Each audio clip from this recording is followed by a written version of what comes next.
Kailan po ba ninyo nakilala itong si Lord? Nagkakilala po kami dun pa sa dati kong pinagtatrabahuhan. So, after po nun, nagkamabutihan kami, naging kami. Tapos, after din nun, di na namin kasi na malayan na parang, yun nga, may nabuo pala. So, syempre sa pagbuntis, di ba, nagkakaroon ng mood swings. Okay. Nag-iiba Normal yung lang mood ugali. swing, ha? So, yun Lalo po sa yung, mga buntis. kumbaga, naging reason para makipag-iwalay siya sa akin.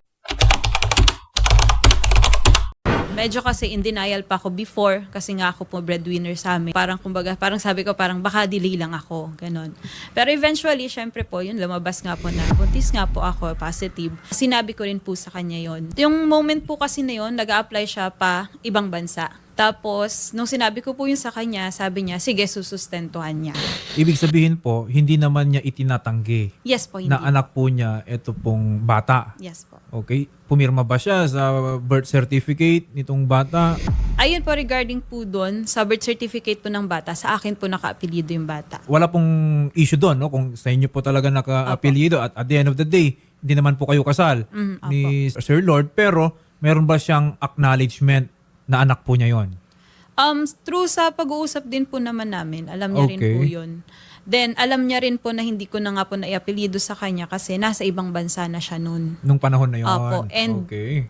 simula rin po kasi nung sinabi ko nga sa kanya yun, wala rin po talaga siyang naging support Opo. sa akin. Nung sinabi po niya sa inyo na magsosuporta siya dyan sa bata po, Via message po. Meron din kayong kasunduan, attorney. Ito may po yung written. sa barangay. Magbibigay siya ng sustento para sa kanilang anak. attorney. magkano yung 5,000. sustento? 5,000 pesos per month. Apakaliit. May kasulatan na pala kayo eh. Pero wala po siyang naibigay kahit na magkano. Hindi siya sumunod. Hindi po. Pero pumirma siya dyan. Opo. Nung time na yan, sa pagkakasunduan namin, sabi niya hindi pa ganun ka-stable yung work niya. Pero kapag once na mag-stable, magbibigay siya. Pero ever since, wala po. Ano na po ba yung status ng kanyang employment sa ngayon? Ayun din po, sir. Medyo magulo kasi minsan may trabaho siya, minsan wala. Minsan meron, minsan wala. Pero ang sinasabi po ninyo, madam, in a span of ilang taon na yung bata? 6 6? years po. Wala man lang siyang naitulong? Wala po. Meron man po siyang naibigay. Grabe. Birthday po ng bata, pambili ng cake. Binibisita ba niya? Hindi po siya pumupunta sa amin kasi alam niya pong hindi po, kumbaga acceptable siya. Napaka-responsable ni Kuya. 5,000 Nakita a niya na rin month. po Hirap naman yung ka. bata. Nakasama niya rin po. Kinakausap ba niya? Opo. Okay. Ngayon po kasi may speech delay po yung anak ko kasi kaya hindi rin po siya nakikipag-communicate gaano. So nagstay din naman po yung anak ko sa kanila after po nung kasunduan na yan. Pinagkatiwala ko po yung anak ko sa kanila. Grabe, no? Mag-aanak ka tapos ganun yung mangyayari. Nangangamusta pa rin po dun sa bata. May pamilya na ba siya ngayon? Meron na po. So, ma'am, sa ngayon, wala siyang kaplano-plano. Puro po sasabihin kapag ka nagkaroon, magbibigay po. Lord Iman, kamusta na? Parang mahina diskarte mo ngayon ah. Dati mo po, sir, ako nung po nag-alaga sa bata. Ngayon po, nung pong nabalik po sa kanya, doon lang po Si talaga ako Kuya. nawala ng diskarte kasi po, minsan po nag-apply po ako ng trabaho. Eh napupunta naman po ako sa trabaho, wala po talagang halos sinasahod. Kaya po yan, sa ibabaw po ng trabaho. Kaya po ngayon, sir, nakatenga po ako 2 weeks na. Dahil mahina po masyado yung biyahe namin. Dahil sa tracking po ako eh. Sir, kailan ka huling nagbigay para sa anak nyo? Nung birthday po yata yan. Tagal na rin po kasi. Yun yung cake. Nung 5 Opo, years opo. old. So, sobrang Ang hirap tagal niya na nun. magsustento. Hindi niya na Lord Iman, maalala. nung nasa iyo yung Hindi na bata, siya sure. nakakapagbigay ka, nakakatulong ka. Eh nung wala na sa'yo, kung tutusin, nasa iyo na lahat ng panahon para magtrabaho, dumiskarte, lahat-lahat, saka pa nawala. Marami po kasing problema po, sir, na papasok din po sa buhay Alam namin. mo, Sir Lord Iman, hindi lang naman ikaw ang may monopolya sa lahat ng problema sa mundo. Lahat tayo may problema. Kaya nga lumapit si Kimberly May dito kasi ikaw ang problema niya. Tama. Anong plano mo ngayon? Nagkasundo naman na po kami ni Kim, sir, sa... Barangay. Nagkaroon kayo ng kasunduan. Eh, yun nga hindi mo tinupad eh. Alam naman po ninyo sa panahon natin ngayon, ang hirap magpalaki ng bata. Yung At ang mahal gastusin ng pa lang yan. bilihin. Ito, 6 years old na yung anak po Sobrang ninyo. mahal. Nakalibre 5,000 ka na ng ilang makakapunta taon. yun. Wala kang naitulong. Panahon naman. Hindi naman po, sir, tumulong sa ka. ito lang, meron din naman po, sir. Ganito po kasi yun, sir. Nung nasa akin po yan, wala po akong hinihingi kahit piso. Ako po talaga. Wala po sa akin narinig. Kailangan kusa ka na lang talaga Parang, eh. yun na nga eh. Kaya nga nagkaroon ako ng Kusa opinion talaga eh. kanina na nung panahon na nasa yung bata, walang problema. Nung napunta sa nanay, doon ka lang nahirapan dumiskarte. Parang nagrarason ka na lang eh. Hindi naman po ganun sir. Ang sinasabi ko lang po, pagka naka-stable na po yung trabaho.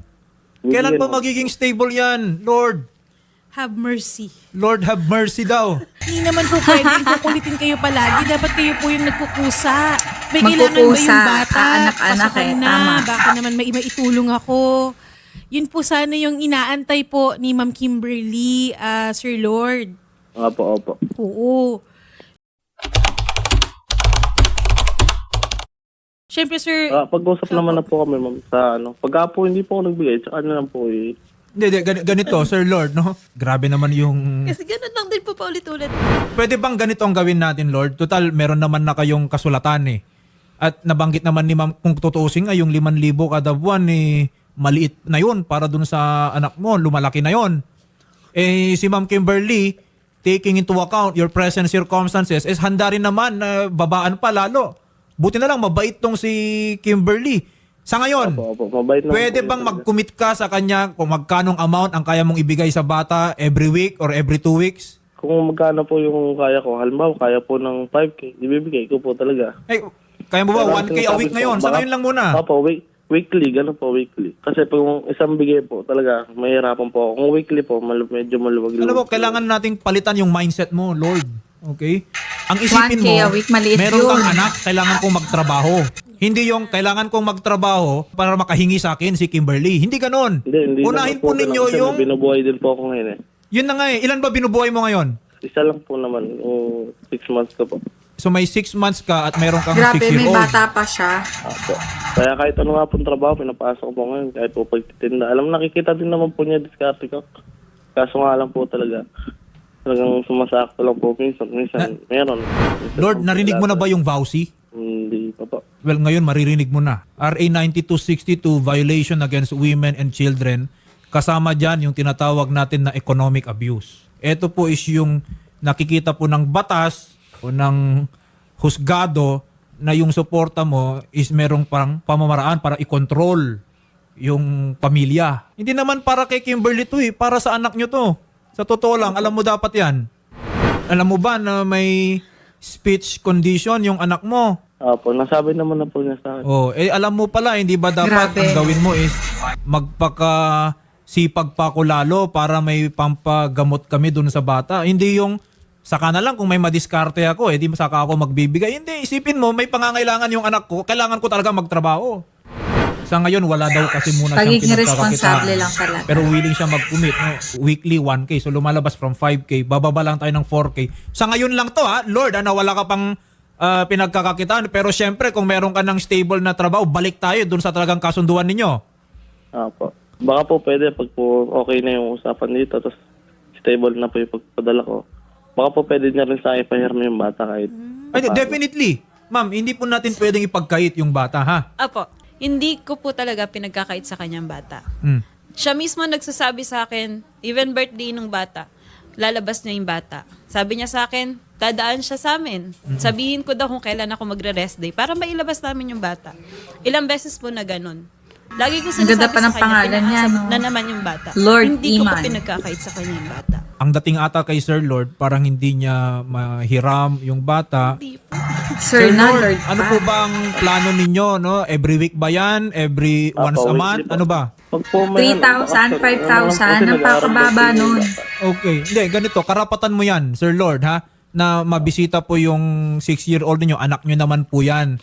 Pero given na nasa poder po siya nung nanay, arrangement yung kailangan natin gawin doon. At dahil nabanggit nyo na rin kanina na hindi siya welcome dun sa bahay ninyo or sa pamilya po ninyo, baka you can set magkita na lang kayo kung saan. Kung baka ihatid mo na lang yung bata dun sa kanya kahit papano maibsan yung pag-aalala ni Lord. Opo, ganun naman po talaga yung ginawa na rin po namin yun na nagkita kaming tatlo para makita niya po yung bata. Grabe, no? 3,000, 5,000. Napakalit nun. Tapos pinag-aawayan pa. Halos pag gusto niya pa magmakaaway yung pamilya niya. Yung anak niya. Yung nanay ng anak niya. Sa So, Ma'am Kimberly, off-air, yung modes of transfer, para hindi nyo na kailangan magmakaawa. Parang hintayin mo na yan dapat every week. Pero this again, I'd like to make it clear to everyone, ito po ay in the meantime lang na wala pang trabaho itong si Lord. So, Ma'am Anya, nakausap ko na po no, yung magulang ng ating 6-year-old at meron tayong temporary arrangement na 1K a week lang muna yung kanila pong suporta, and we will arrange, no, fix yung mga terms po niyan. Ang sa amin lang po, Ma'am Anya, is pakitulong na lang din po, no, na pag-monitor dito at kung kinakailangan na gawin parang supplement, no, kasulatan doon sa 2021 agreement nila, sana po makatulong po tayo dito. Kawawa naman yung bata. Dahil po sa pamamagitan ng inyong programa, maayos na po nakapag-usap si Sir Lord and si Ma'am Kimberly. Ang tanggapan naman po ng City Social Welfare and Development Office ng Taguig ay handa po silang i-accommodate kung ano po yung kanila pong maging usapan para po maisa-penal at maayos po na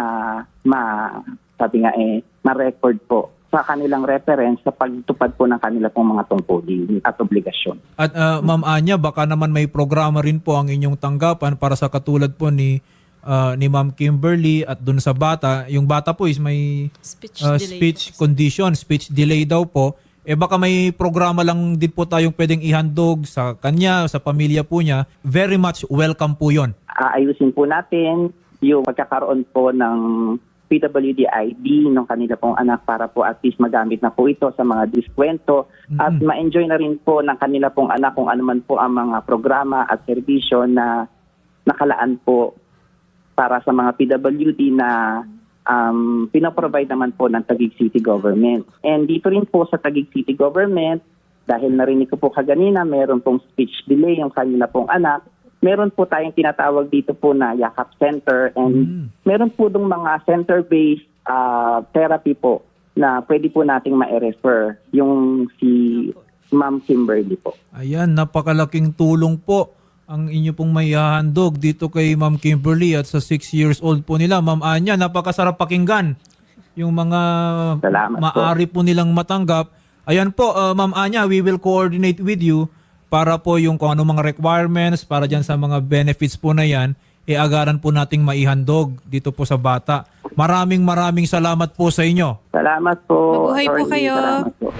Sir Lord, co-coordinate po namin to, sir, and bibigyan po namin kayo ng chance na makapag-usap po sa tanggapan po ng CSWD Taguig para magkaroon po ng kasulatan no, patungkol po doon sa sustento and of course sa child visitation, child custody. Pag-uusapan po natin lahat yan doon. Schedule po natin, Sir Lord. Ma'am, salamat po.